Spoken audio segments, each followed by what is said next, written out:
আন্দোলন করেছে আমাদের ছাত্র জনতা। কারণ আল্লাহ বলেছে যে জাতি তার নিজের ভাগ্য পরিবর্তনের চেষ্টা করে না, আমি তার ভাগ্য কখনো পরিবর্তন করি না। কিন্তু সাহায্যটা কার? তিনি কি বলেন? তুমি কত বড় ষড়যন্ত্রকারী, আমি মহা ষড়যন্ত্রকারী।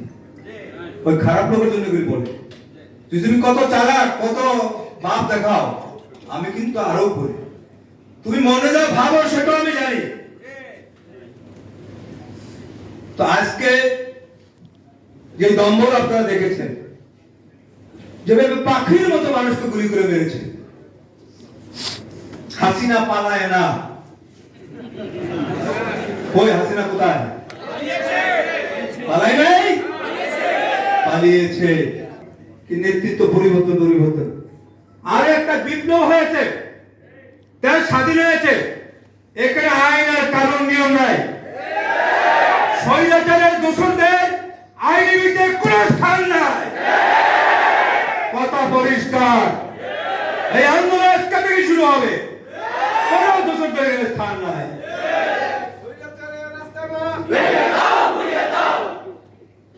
গত 16 বছরে ভোট দিতে পারেন নাই, দুইটি সাংবাদিক প্রতিষ্ঠান ছাড়া। জাতীয় প্রেস ক্লাব তাও দখল করে 600 মেম্বার বানিয়ে নিয়েছিল সারা জীবন থাকার জন্য। এখন আমরা একটু চেষ্টা করতেছি এটাকে রিফাইন করার জন্য। একটা কথা মনে রাখবেন, শয়তান তো তার কাজ বন্ধ করে না, নাকি বন্ধ করে? বন্ধ করে না। আর আল্লাহ কি বলছে, রাসূল কি বলছে? তুমি সজাগ থাকো, সতর্ক থাকো। তার কাজই হচ্ছে তোমাকে বিভ্রান্ত করা। এই শয়তানরা কখনো রূপ পরিবর্তন করে। কোরআন হাদিসে দেখেছেন যে শয়তান কিভাবে রূপ পরিবর্তন করে।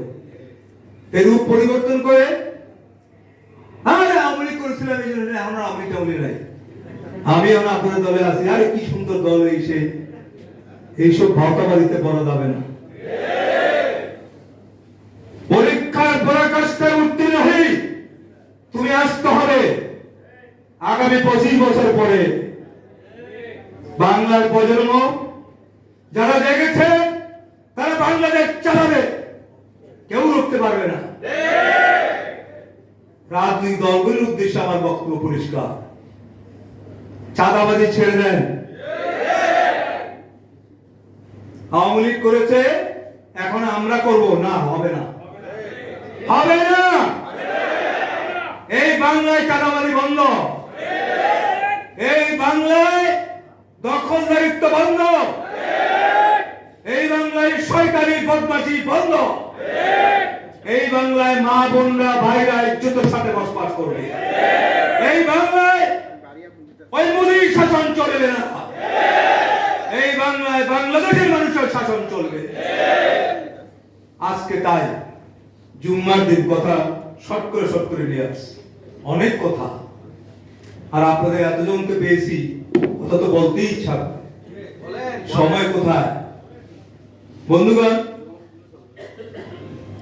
আমার কোন ভাই জানি বলতেছিল, ও শাখা যে কয়দিন জেলে গেছে, আল্লাহর কাছে কবে পাবো মুক্তি। আরে শাখা 17 মাস 18 দিন ছিল বিনা কারণে অফিস থেকে ধরে নিয়ে গেছে, দৈনিক শহর অফিস থেকে। কোন কারণে আমি গেছি অফিসে, নামাজ পড়বো, ওই সময় এসে চলেন, নামাজটা পড়ে একটু, বিনা কারণে তাহাজ্জুদ পড়ে শুধু জেলখানায় কাঁদছিল। আল্লাহ এই জুলুমের কি বিচার হবে না? নিশ্চয়ই হবে। আজকে সে দম্ভ কোথায়? ওয়াদা কাদের বললেন ছাত্রলীগই যথেষ্ট। আল্লাহ বলেন যে না, তোমার ছাত্রলীগ কিছুই না। ঠিক আছে না? আল্লাহ কি বলছে? তোমার ছাত্রলীগ কিছুই করতে পারবে না। পারছে? এরপরে বললেন দেখা মাত্র গুলি। আল্লাহ বলেন গুলি করবা, করো। মানুষ বলল গুলিকে তো আক্কাই করি না। ছাত্রদের আন্দোলন 5 তারিখ আগে নিয়ে আসলো, আবার কারফিউ দিল। মনে করলো যে কারফিউ দিলে সব ঘরে উঠে যাবে। দেখা যায় কেউ কিছু মানে না। এই যে পতন, এই পতনটা আমাদের জন্য একটি বড় শিক্ষা। কি শিক্ষা? আল্লাহকে বেশি বেশি স্মরণ করার জন্য। কারণ মানুষের পক্ষে এইরকম অভূতপূর্ব পরিবর্তন করা সম্ভব না যদি আল্লাহর পক্ষ থেকে সরাসরি সহযোগিতা না থাকে। আপনারা জানেন, হয়তো জানেন না, আগের দিন বিকাল 4টায়, আমি 4 তারিখের কথা বলছি, সেনাবাহিনী, বিমান বাহিনী এবং নৌবাহিনী সহ 24 জন অফিসার গিয়েছিলেন তার বাসায়। তাকে পদত্যাগের প্রস্তাব দিয়েছিলেন। তিনি টেবিল চাপিয়ে উঠে গিয়েছিলেন। 11 বার তিনি টেবিল চাপিয়ে উঠে গেছেন। সর্বশেষ তারা বাধ্য হয়েছে চাপ প্রয়োগ করতে। সেই চাপের কাছে আর টিকতে পারেন না। 5 তারিখে তিনি পদত্যাগপত্র সই করেছেন। তার বলছে, আমি একটু ভাষণ দিব। কোনো ভাষণ চলবে না, কোনো ভাষণ চলবে না, এখন আল্লাহর ভাষণ চলবে। ওদের কথা কি বলেছিলেন? তারা শ্রীলঙ্কা বানাতে চেয়েছিলেন। আরে কালুয়া কাদের ওই শ্রীলঙ্কার মতো হয়েছে, গিয়েছে কালুয়া কাদের। তুই রক্তি পারিস নাই, সিদ্ধান্ত তো আল্লাহ, তুমি কে ঠেকানো? আজকে তার প্রতিটি ক্ষেত্রে আমরা যে যেখানে আছি একজন সৈনিকের মতো পাহারাদার হতে হবে, জিম্মাদারি হতে হবে। কার জিম্মাদারি? আল্লাহর জিম্মাদারি। সবসময় মনে রাখতে হবে, আল্লাহকে ভয় করতে হবে। আপনার চলন বলন, আপনার রিজিক, আপনার কাজের সবকিছুর মালিক তিনি, এটা মাথায় রাখবেন। এর থেকে যেন আমরা বিচ্যুত না হয়। এর থেকে বিচ্যুত হলে কোনো কিছুতে বরকত পাবেন না, কোনো কাজেই বরকত পাবেন না। আর এর থেকে যখন অবিচল থাকবেন, আল্লাহর সাহায্য কোনখান থেকে আসবে। আমি নিজে মাঝে মাঝে দেখি যে আজকে এমন একটা অবস্থা, কিছু কিনতে হবে, কোনো টাকা পয়সার কোনো সন্ধান নেই। হঠাৎ করে কেউ এসে পড়ছে, ভাই আপনি তো এই টাকাটা পাইতেন, আমি ভুলে গেছিলাম দিতে। আমি হতভম্ব হয়েছে, 2 টাকা মাহমুদ বসে করি। এটি আল্লাহর কুদরত। এই জন্য আল্লাহকে বেশি বেশি স্মরণ করবেন। যারা নামাজ পড়েন না, তারা নামাজ নিয়মিত পড়েন 5 ওয়াক্ত, আমাদের সাথে আদায় করেন, আল্লাহই বরকত দিবেন। আর রাজনৈতিক ময়দানের কথা খুব পরিষ্কার, বাংলাদেশ একটি নতুন বাংলাদেশ, দ্বিতীয় স্বাধীন বাংলা, দ্বিতীয়বার স্বাধীন। আমরা 71 স্বাধীনতা অর্জন করেছি, 24-এ আরেকবার স্বাধীনতা অর্জন করেছি। 24-এর আগের বাংলাদেশ নেই। চাঁদাবাজি, টেন্ডারবাজি, লুটপাট, ছিনতাই, রাহাজানি বাংলাদেশ শেষ, অবসান হয়েছে। সকলে মিলে তাকে পাহাড় দিবে এবং ভূত ব্যবস্থা গ্রহণ করব। যদি আমরা এটা করতে পারি, দ্রব্যমূল্যের দামও কমবে, মানুষের জীবন স্বাভাবিক ফিরে আসবে। কারণ দ্রব্যমূল্যের দাম বাড়ে কেন? এই যে চাঁদাবাজরা চাঁদা নেয়, টেন্ডারবাজিরা টেন্ডার করে। দেখেন, শেখ হাসিনা বলছিল মেট্রো নাকি 10 নম্বর গোল চক্করটা ঠিক করতে পারবে না, এবং 1000 কোটি টাকা লাগবে। সেটা 50 কোটি টাকা দিয়া 7 দিনে ঠিক করতেছে। কি বুঝলেন? লুটপাট বুঝছেন তো? হাজার হাজার কোটি টাকা বাংলাদেশ থেকে লুট করে নিয়ে যাওয়া হয়েছে। কার টাকা নিয়েছো তুমি? আমার টাকা নিয়েছো, সাধারণ মানুষের টাকা নিয়েছো, গরিব মানুষের টাকা নিয়েছো। একজন পান দোকানের আমাকে বলতে যে, স্যার আপনার তো টিভি টুতে দেখি মাঝে মাঝে, আমি এখন একটু কম যাই। বলে যে এই যে আমি পান দোকানদার দেই 100 টাকা রিলিজ দেওয়া থাকে, আমার ব্যবসা হয় কত? বেশি কয় টাকা? এর থেকে আমরা মুক্ত করতে পারবো। আমি দেখেছি জাতীয় প্রেস ক্লাবের সামনে যতগুলি সমাবেশ করেছি, প্রচুর শত শত রিক্সাওয়ালা দাঁড়িয়ে গেছে, তারা হাত দাঁড়িয়ে দিচ্ছে বক্তব্যের সময়। কেন? তারাও নির্যাতিত। কারণ মানুষ বাজারে যায় কিনতে পারে না, আয়ের সাথে আয় ব্যয়ের কোনো সম্পর্ক নেই। এইভাবে তো একটা দেশ চলতে পারে না। জুলুমের চূড়ান্ত পর্যায়ে পৌঁছে গিয়েছিল।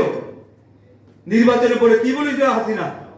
এত সুন্দর নির্বাচন হয়েছে, আল্লাহ রাখ, কয় মাস রাখছি তোর জন্য দেখ, হিসাব করে দেখ। সুন্দর নির্বাচন, নিজে নিজে নির্বাচন করে দেখেন। একটা অদ্ভুত চরিত্র। প্রথম ক্ষমতা আসলো মঈনুদ্দিন ফখরুদ্দিনের মাধ্যমে, আর কিন্তু কোনো নির্বাচন দেয়নি। নির্বাচন নামে একটা প্রহসন হয়েছে, কিন্তু মানুষ কিন্তু ভোট দিয়ে তাকে নির্বাচন করবে।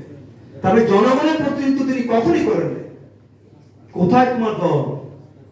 কালকা 32 নম্বরে 36টার মাইরা সাইজ করছে, পরে আর্মি উদ্ধার করেছে। ও গেলানা ফুল দিতে, হ্যাঁ কোথায়? এগুলি হলো উপযুক্ত শাস্তি। আজকে তাই আমাদেরকে সংশোধন হতে হবে, আপনি আমি সকলে। যদি কোনো ত্রুটি থাকে, যদি খেয়াল থাকে যে পরিবর্তন হয়েছে, একটু দ্রুত বড় লোক হওয়া যায় কিনা দেখি। না, আপনি এমনিতেই বড় লোক হবে, এমনিতেই আপনার আয় উন্নতি বেড়ে যাবে, কর্মের মধ্যে দিয়ে, কাজের মধ্যে দিয়ে ইনশাআল্লাহ।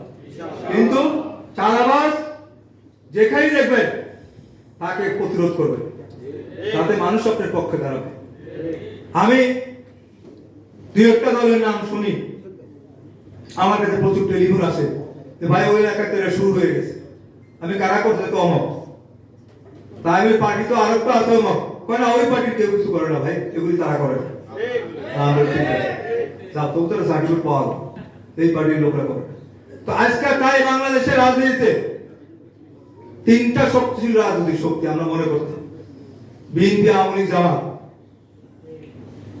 আওয়ামী লীগ কবে ফিরবে আমার জানা নেই, কারণ ছাত্র জনতা করতে হবে। তাহলে থাকলো রাজনৈতিক শক্তি বিএনপি এবং জামাত। কাজী মানুষ কিন্তু আর চাঁদাবাজকে ভোট দিবে না, টেন্ডারবাজকে ভোট দিবে না, মাস্তানকে ভোট দিবে না, ওই ইসলামকে গুলি করাকে ভোট দিবে না। মানুষ ভোট দিবে যে শান্তি চায়, মানুষের অধিকার প্রতিষ্ঠা করতে চায়, নিরাপত্তা চায়, মা বোনরা চিকিৎসার সাথে চলতে পারে সেটা চায়, মানুষ তাকে নির্বাচিত করবে ইনশাআল্লাহ। সেই আগামী দিনের বাংলাদেশ দেখার জন্য আপনাদের সকলকে উদাত্ত আহ্বান জানাচ্ছি। ইনশাআল্লাহ আমরাই বিজয় হবে, শত্রুরা পরাজিত হবে। আল্লাহ হাফেজ। বাংলাদেশ জিন্দাবাদ, আইডিবি জিন্দাবাদ। ধন্যবাদ।